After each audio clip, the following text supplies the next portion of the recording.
खेत में धान का बीज कैसे रखते हैं, कैसे रखना चाहिए, इसके विषय में चर्चा करूंगा।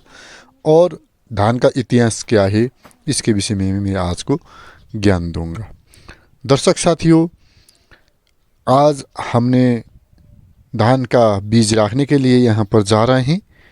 और धान का बीज रखने के लिए आपको पहाड़ी क्षेत्र में नेपाल के जो बैसाख के महीना होता है उसके शुरुआत और चैत के अंतिम में धान का बीज रखते हैं।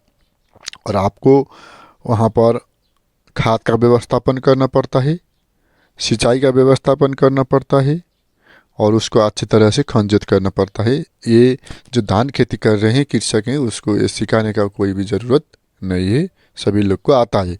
कोई कोई लोग यूट्यूब में देख के शुरुआत करते हैं, तो उसके लिए ये वीडियो बहुत फ़ायदेमंद होगा। दर्शकों, यहाँ पर मैं सब विधि, आप क्या क्या विधि करते हैं उस सब में दिखाऊंगा।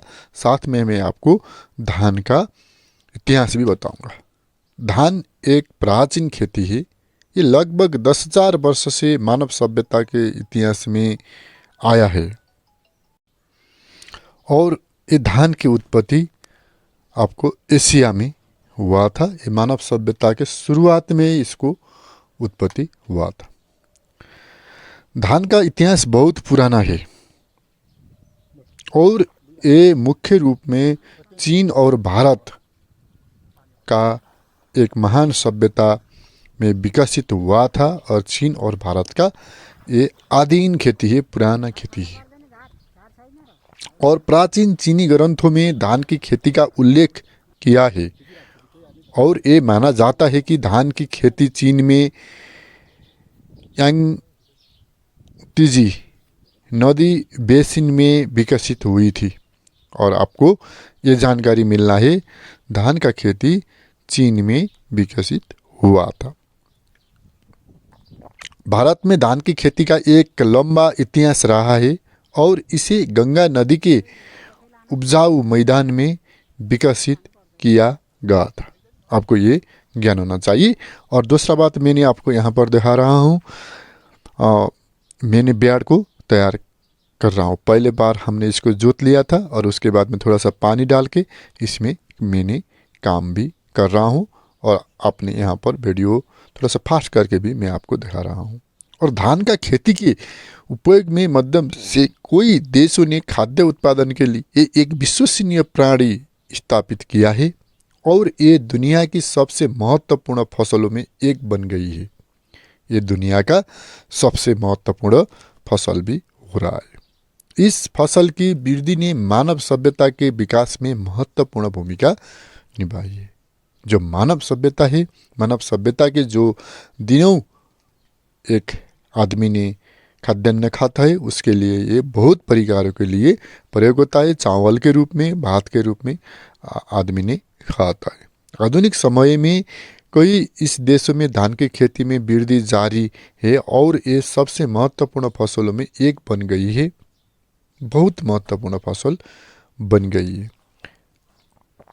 नए तकनीकी विकास के साथ खेती की प्रक्रिया और अधिक कुशल हो गई है और फसल की उपजाऊ में काफ़ी वृद्धि हो रही है, जो आपको ये बहुत फ़ायदेमंद हो रहा है। और काफ़ी ये यहाँ से बहुत फ़ायदा भी हो रहा है, आदमी ने कर रहे हैं। इसका बहुत लंबा एक इतिहास भी आपको मैंने बता दिया।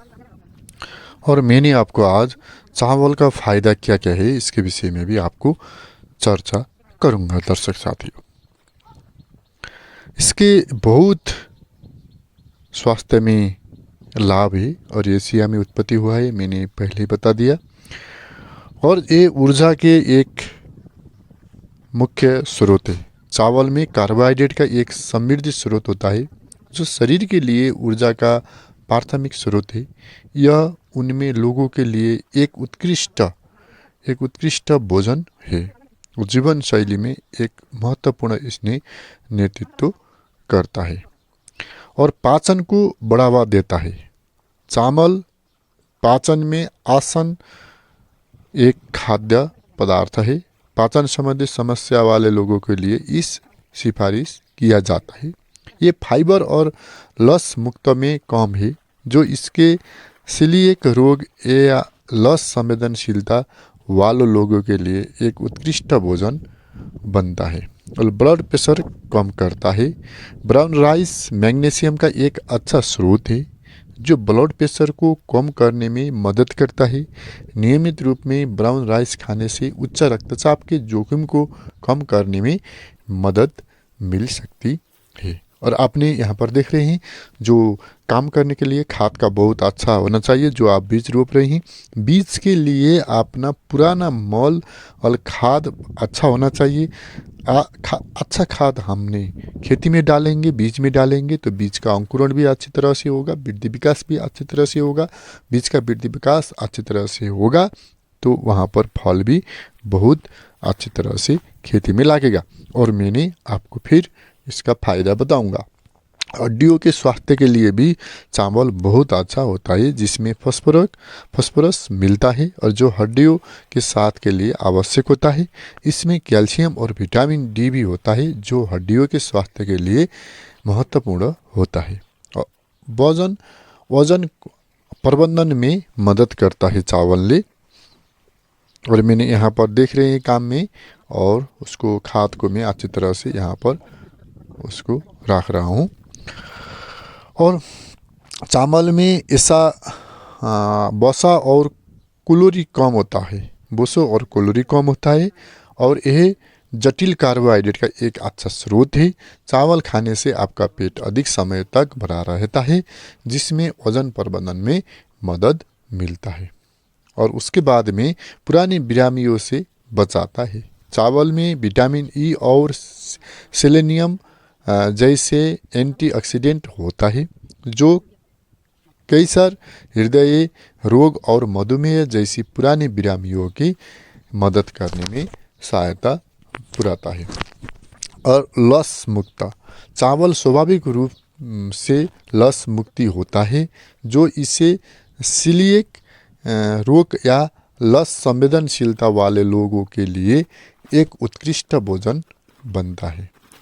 और चावल में एक स्वास्थ्य और पौष्टिक भोजन है जो कोई स्वास्थ्य लाभ प्रदान करते हैं और ये संतुलित आहार एक अनिवार्य हिस्सा होना चाहिए।